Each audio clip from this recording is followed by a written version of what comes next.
베드로서에서 계속해서 고난받으라고 요청하고 있었죠. 4장 1절에 보면 더 확실하게 이렇게 말합니다. 그리스도께서 이미 육체의 고난을 받으셨으니, 예수님도 육체의 고난을 받으셨으니 너희들도 같은 마음으로 갑옷을 삼으라. 나도 예수님처럼 육체가 고난받는 거 하겠다라고 작정하라는 거예요. 그러면 이렇게 육체가 고난받으면 뭘 그쳐요? 죄를 그치게 됩니다. 우리의 삶에 있어서 죄를 그치는 가장 확실한 방법은, 담배를 피우지 말라고 그렇게 해도 말 안 듣던 사람이 폐암 걸렸다고 해가지고 병원에 갔다 오고 나니까 갑자기 담배 냄새가 그렇게 싫어진답니다. 똑같은 겁니다. 볼 때마다 담배 하지 마시죠 그래도 뭐 괜찮다고 웃고 지나가던 사람이 암 걸리고 나니까 스스로 담배 냄새도 싫어하는 사람. 이게 왜 그러죠? 고생을 하고 나면 육체가 고난을 받고, 담배 때문에 육체가 고난받고 나니까 그 다음부터 담배가 싫어지는 거예요. 그리스도인들 역시 마찬가지입니다. 죄에 대하여서 미련이 남아있는 사람은 아직까지 그것 때문에 한번 된통 고생을 한번 하셔야 됩니다. 그러면 그게 싫어집니다. 그러나 주의하실 점이 있습니다. 그건 매를 맞아서 싫어지는 겁니다. 매를 맞아서 싫어지는 거 말고 의를 위하여서 고난받는 것으로 매 맞는 것을 피해가고 오히려 영광을 쌓아가는 그런 그리스도인이 되셔야 됩니다. 예수님은 죄를 지어서 고난받으신 것이 아니라 의를 위하여, 우리를 건지시기 위하여 고난받으셨죠. 그래서 이 고난의 유익이라고 말하면 2절에는 이렇게 말을 하기도 하죠. 이제는 고난받고 나니까 더 이상 육체의 정욕대로 살아가는 사람이 아니라 이제는 나는 남은 생에는 주님을 위해서 살 거야 라고 하는 사람으로 바뀌더라는 것입니다. 이게 바로 고난이 주는 최고의 유익입니다. 여러분과 저의 마음속에 나는 이제는 주님을 위해 살 거야. 나는 남은 생에 얼마 남았든지 간에 남은 생에 동안은 하나님을 위해서, 주를 위해 살겠다라고 하는 이런 거룩한 소원, 이런 소원들이 저와 여러분에게 일어나야 그리스도인입니다. 이런 소원이 없다면 아직까지 거듭나지 않은 거예요. 사형리를 100번 따라했다 할지라도. 그래서 3절에 보면 음란과 정욕과 술취함과 방탕과 향락, 또한 무법한 우상 숭배를 해서 이방인으로서 살아가던 그것은 옛날로 이제는 족해야 돼요. 더 이상 음란하라고 갖다 줘도 싫어요. 이렇게 나와야 되죠. 아직 예수 믿는다고 말하면서 술 취하는 것이 그래도 역시 한번 이게 술을 취하니까 기분이 좋다라고 하는 것은 아직까지 뭔가 근본적인 문제가 있는지도 몰라요. 잘 생각해 보십시오. 정말로 거듭났는지 말이에요. 교리적으로 거듭난 거하고 실제로 영적으로 거듭난 것은 다릅니다. 이론적으로 거듭난 거하고 실제 거듭난 것은 달라요. 임수경 씨가 종북 사상에 대해서 개종을 한 것처럼 보였지만, 그러나 그 영혼 속에, 유전자 속에는 여전히 빨간물이 그냥 들어있는 게 지금 보이지 않습니까? 그래서 죄에 대하여서는, 술취함과 방탕과 향락 이런 것에 대해서는 지금 다시 이제는 기회가 와도 나 그거 싫어요 라고 피해가는 사람이 진짜 그리스도인입니다. 그러므로 세상 사람들 눈에 보면 이러한 거예요. 아니 이렇게 재밌는 걸 왜 안 하지 저 사람들은? 그 말이 4절입니다. 저 사람들 이상하다고. 이렇게 재밌는 걸 왜 안 하지? 아니 공짜로 하게 해준다는데 왜 안 하지? 이래서 이상하다고 생각해야 돼요. 그래서 이상이 여기서 비방한다고 그랬죠. 왜? 저것도 바보야. 예수쟁이들 바보야. 이렇게 말한다는 거예요.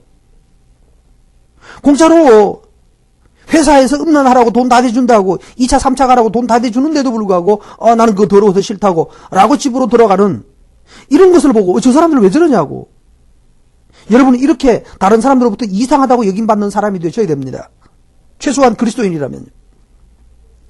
그런데 내가 바보같이 공짜로 돈 다 내준다고 하는데도 버리고 간 그것을 본 사람들이 그 자리에서는 바보라고 말하며 비난하지만 5절 말씀에 가서 보면, 심판때가 보면요, 그 사람들이 하나님에게 이렇게 말합니다. 직고한다는 말, 사실대로 고한다는 말. 예, 맞습니다. 저 대환이는요, 내가 옛날에 같이 놀 때 대환이 우리는 이렇게 했는데 대환이는 그때 안 하고 정말 바로 사라진 거 맞아요. 내가 그 증인이에요. 내가 봤어요. 라고 하나님 앞에서 내가 옳았다는 것을 마지막 날에 증언해 줄 사람이라는 거예요. 근데 부끄러운 구원을 얘기하는 사람들은 뭐라고 그래요? 예수 믿기만 하면, 신앙 고백만 하면 구원받았다는 사람들한테는요, 앞에도 성경이 말씀했죠. 그러면 악인과 죄인들은 불순종하던 사람과 죄인은 어디 서리오라고 했던 말 기억하십시오. 아니 그 정도는 나도 했어요라고 불신자들이 따져들을 거란 얘기예요. 그러나 여기 정말 그리스도인을 보았던 불신자들은 처음에는 비난했지만 나중에 가서는 심판대 앞에 가서는 저 사람 진짜 맞습니다. 그건 내가 인정합니다. 라고 하나님 앞에 직고하면서 우리의 의로움을 증명해 주는 날에 증인으로 그들이 서게 될 것이다 라고 말했습니다. 바로 이렇게 살게 하려고 이런 그리스도인 되게 하려고 죽은 자들에게 이미 죽은 사람들에게도 이미 죽어있든지 살아있던 사람이 지금 살아있던 사람이든지 이미 죽은 사람이든지 심지어는 지금 죽어 이미 무덤 속에 들어간 사람들에게도 이미 주님은 복음을 전하셨다는 뜻입니다. 노아 때는 예수의 영이 노아를 통하여서 전하셨고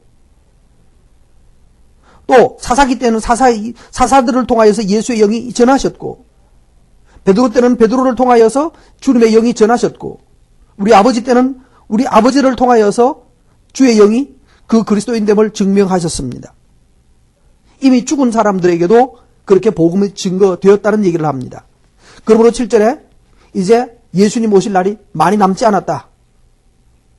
만물의 마지막에 가까웠으니 정신 차리고 근신해서 기도해라.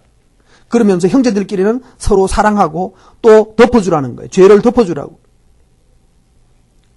대접하고 또 선함 청지기처럼 봉사하라는 거예요. 자, 선함 청지기처럼 봉사하고 대접할 때 원망 없이 이거 내가 손해보는데 이런 말하지 않고 정말 손해보면서도 대접하고 형제를 사랑해서 형제의 죄를 덮어주고 그럼 내가 손해를 보는데 그런데 이런 삶을 살아라는 거예요.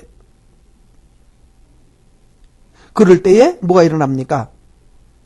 마지막 11절에 예수 그리스도로 말미암아 하나님이 영광을 받으시게 되는 거예요.